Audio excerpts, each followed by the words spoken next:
Сайн байна уу? Өнөөдөр та бүхэнтэйгээ Amazon-ы худалдаа авагч нар авсан бараа бүтээгдэхүүн болон борлуулагч селлер компаниудад хэдэн төрлийн аргаар үнэлгээ өгч болдог тухайн үнэлгээний онцлогуудын талаар товчхон ярих болно.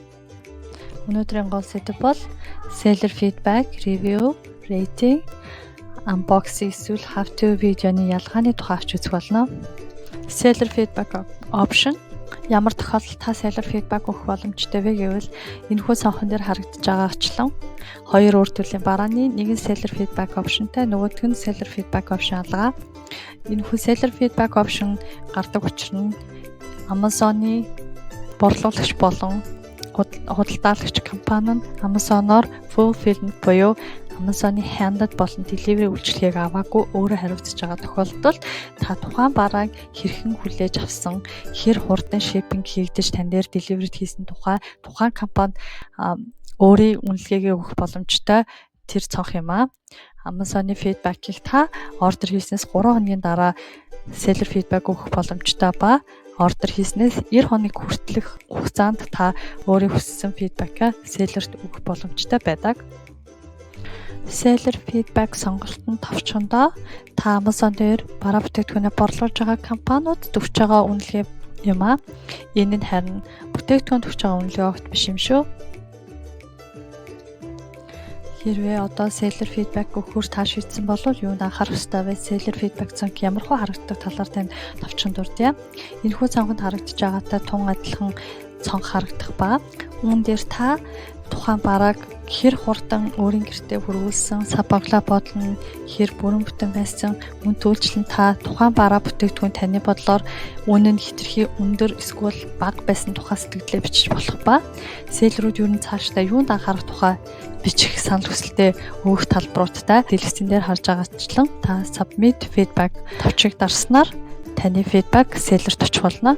Review-ийг Amazon дээр бичигдсэний дараа яагаад устгадаг тухай, ямар тохиолдолд таны ревю устгагдах магадaltaй талаар товчхон танилцуулъя. Хэрвээ таныг Amazon борлуулагчаас шууд бус замаар санхүүгийн тусламж авсан хэмээн таныг хардж байгаа тохиолдолд таны ревювийг устгадаг.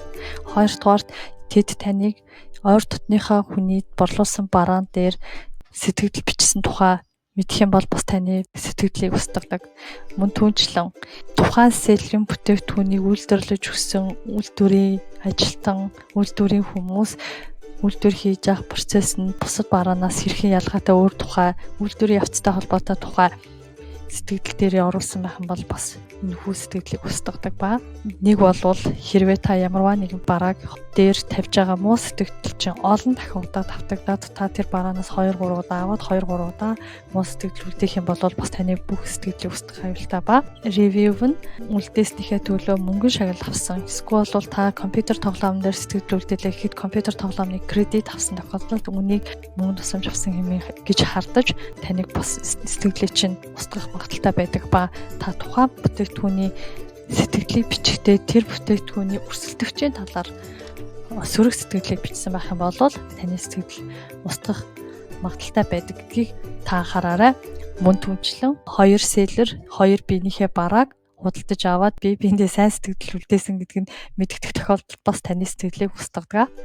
Хэрвээ та ревювийг хэрхэн бичих талаар олж мэдхийг хүсвэл бусад видеоноос олж мэдээрэй. Одоор үнэлгээ өгөх нь таны тухайн бараа бүтээгдэхүүнд өгч байгаа хамгийн амархан үнэлэмж ба энэ нь тухайн барааны олон төрлийн үзүүлэлтэн дээр тус нь одоор үнэлэх боломжтой байдаг. Нийт Amazon хэрэглэгчдийн сэтгэл үлдээж байгаа хувь хэмжээнээс харахад одоор үнэлгээ өгөх нь түгээмэл үнэлгээ юм аа. Unboxing видео, how to видеоны нэг онцлог нь таны бичлэг таны профайл дээр үлдэхгүй ба харин тухайн бараа бүтээгдэхүүний хуудсан дээр үлддэг онцлогтой юм аа. Дэлгэц дээр харагдаж байгаатай төстэй сонголтоор та бичлэгээ байрлуулах болно. Хэрвээ та ревю бичиж буцаалтаа авахаар тохиролцох гэж байгаа бол unboxing видеогоор тохиролцохыг оролдоорой. Энэ нь магадгүй таны аккаунтыг илүү аюулгүй байлгах болно. За одоо ингээд та бүхэнд амжилт хүсье. Амжилт.